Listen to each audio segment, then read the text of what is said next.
selamat pagi.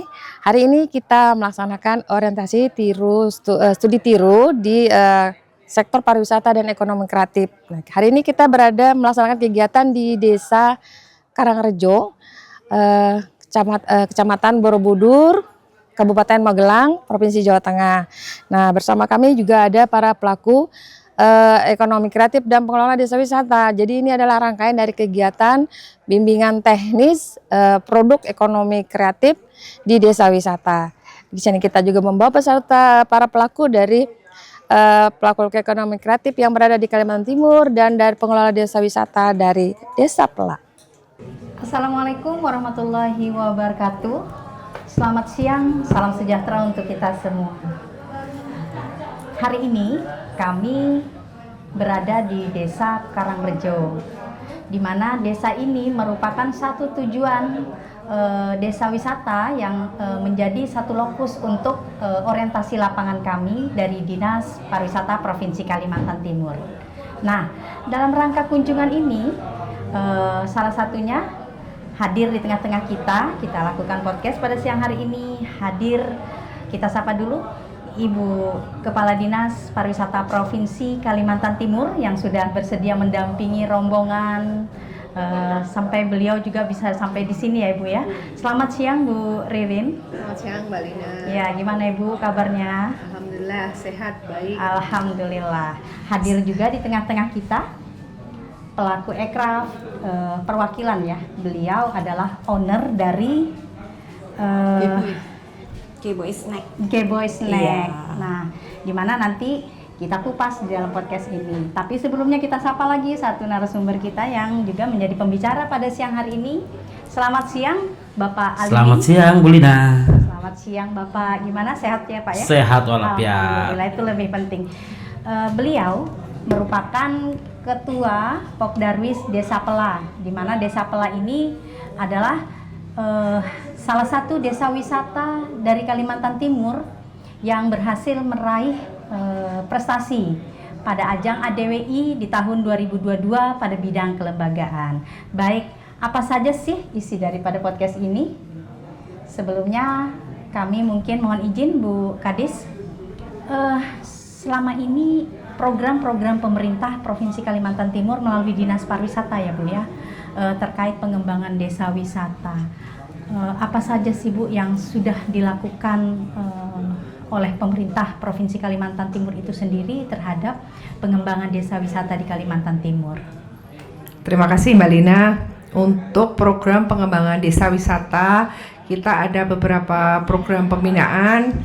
Pertama, kita ngadain lomba Pokdarwis, terus pendampingan desa wisata untuk desa wisata berkembang, desa wisata tumbuh mandiri, dan sampai sekarang ada sekitar rintisan sekitar 134 Mbak Lina untuk desa wisata yang ada di Kabupaten Kota Sekaltim.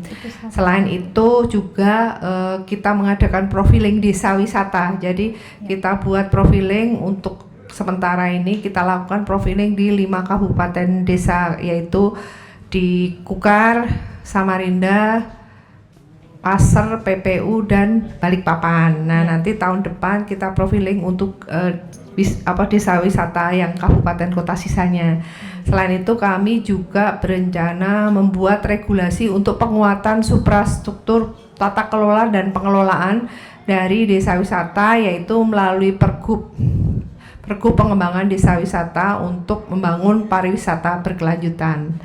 Nah, selain itu di satu sisi untuk bidang SDM sendiri kita ada program-program sertifikasi penguatan di pelaku-pelaku pariwisata, pelatihan pemandu wisata, pelatihan MICE, pelatihan seni pertunjukan, dan juga pembinaan ke pelaku-pelaku ekraf, utamanya ada beberapa sektor seperti sektor kuliner, sektor wastra, dan sektor-sektor lainnya yang menjadi skala prioritas. Sedangkan untuk program bidang destinasi, kita melakukan bantuan support sistem, fasilitas sarana dan prasarana.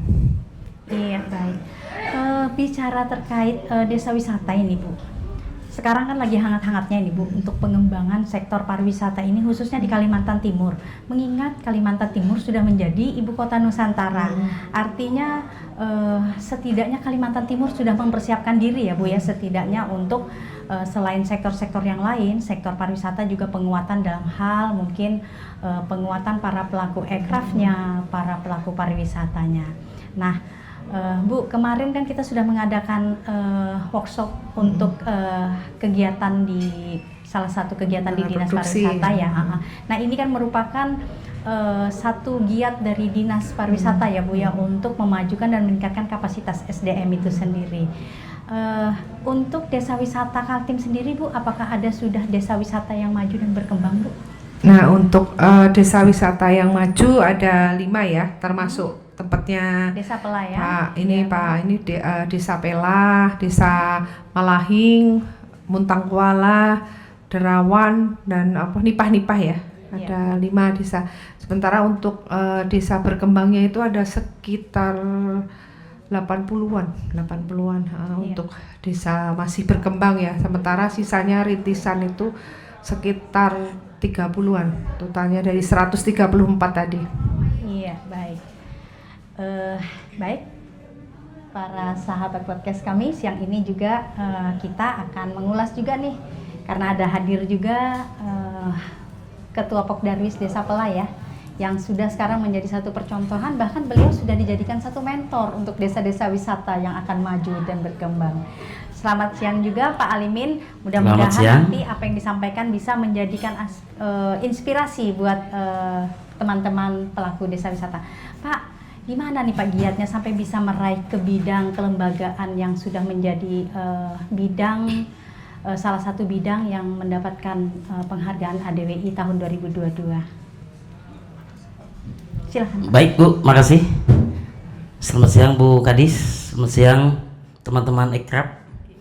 Ya, jadi di tahun 2022 kita dapat penghargaan dari Kementerian Pariwisata Ekonomi Kreatif melalui lomba ADWI atau Anugerah Desa Wisata yang dilaksanakan pada tahun 2022. Jadi kita masuk di 50 besar. Prosesnya itu sangat panjang. Jadi untuk mendapatkan predikat masuk di 50, otomatis seluruh pengelola desa wisata yang ada di Kalimantan Timur harus dulu mengisi di Jadesta, masuk dulu di Jadesta. Kemudian ada nanti file yang harus kita isi, yaitu sertifikasi desa wisata berkelanjutan. Nah, di Indonesia sekarang dari keseluruhan dari 7.777 yang masuk di Jadesta, itu hanya ada 47 desa Bu, se-Indonesia Bu. Nah, termasuk Kaltim. Ya, Kaltim sudah disertifikasi. Nah, kalau di hotel-hotel itu kan ada yang sertifikasi juga kan. Ya, nah, kalau desa wisata dia sertifikasi desa wisata berkelanjutan. Oke, baik. Nah, Bu Kadis, sampai sejauh ini karena pentingnya juga sertifikasi untuk desa wisata berkelanjutan, apakah ada program ke depan untuk sertifikasi ini Bu kepada teman-teman Jadesta ini? Insya Allah Bu Lina, nanti tahun depan kita lakukan fasilitasi pendampingan seperti kemarin kita di acara pengembangan produk di kegiatan SDM Ekraf kemarin, kita jadikan beliau narasumber ya, bagaimana proses transfer knowledge bisa menjadi desa wisata bersertifikasi berkelanjutan tersebut, apa sih kiatnya dan tentunya tantangannya seperti apa. Kita juga mengajak teman-teman kemarin yang lolos ini ya, diseleksi untuk ikut studi banding di sini ya, di Desa Karangrejo dan Candi Rejo, bagaimana mereka strateginya bisa menjadi desa dulu perintis dan bukan apa-apa, dan berkolaborasi dengan BUMN, berkolaborasi dengan Pemdes, provinsi, kabupaten, kota, dan seluruh infrastruktur yang lain.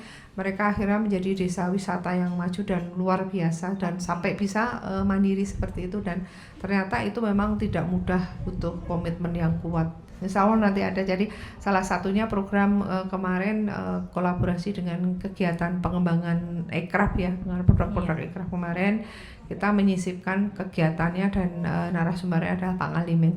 Oke, baik.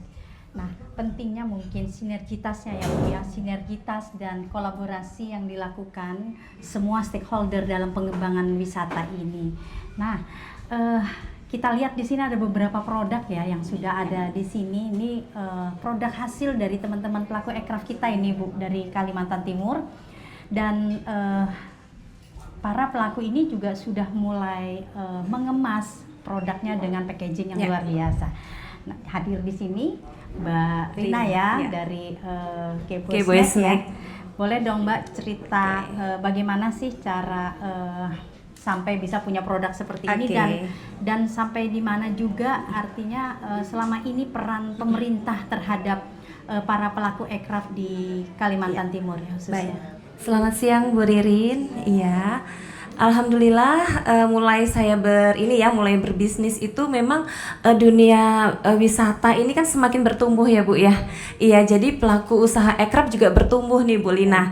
Jadi dengan adanya itu kita juga terdorong tuh untuk menciptakan suatu produk-produk kuliner yang ciri khas dari daerah kita ya, Kaltim khususnya ya Bu ya.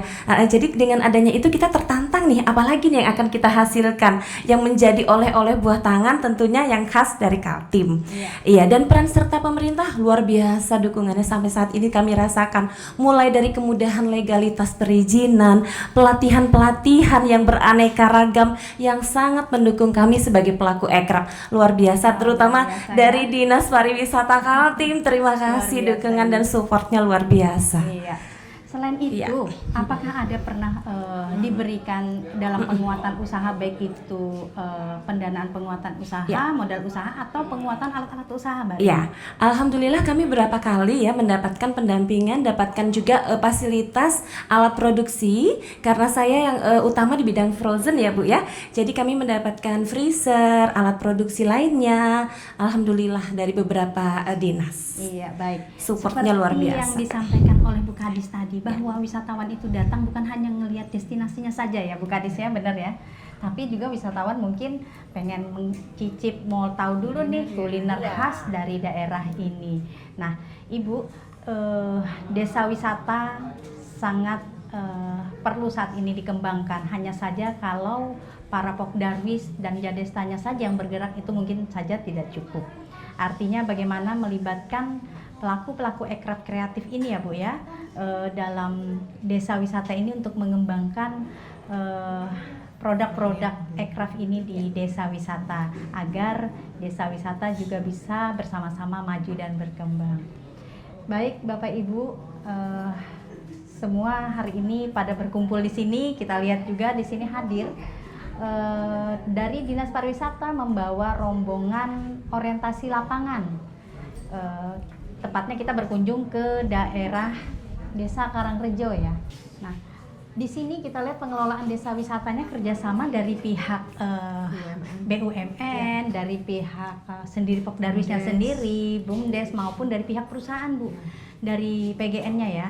Nah, di mana pengelolaannya baik itu homestay-nya, penginapannya, bahkan tempat-tempat ruang makan dan destinasi-destinasi wisata yang didukung tentunya oleh para pelaku ekraf yang ada juga di sini sangat berkembang. Artinya tidak salah kalau kita melakukan studi tiru untuk desa wisata yang nantinya diharapkan para teman-teman pelaku pariwisata dan ekonomi kreatif bisa menerapkan, bahkan mengambil membuka wawasan kembali untuk pengembangan desa wisata di Kalimantan Timur. Baik sahabat podcast, mungkin hanya ini yang dapat kami sampaikan. Salam pariwisata, sehat selalu untuk kita semua. Wassalamualaikum warahmatullahi wabarakatuh. Waalaikumsalam warahmatullahi wabarakatuh.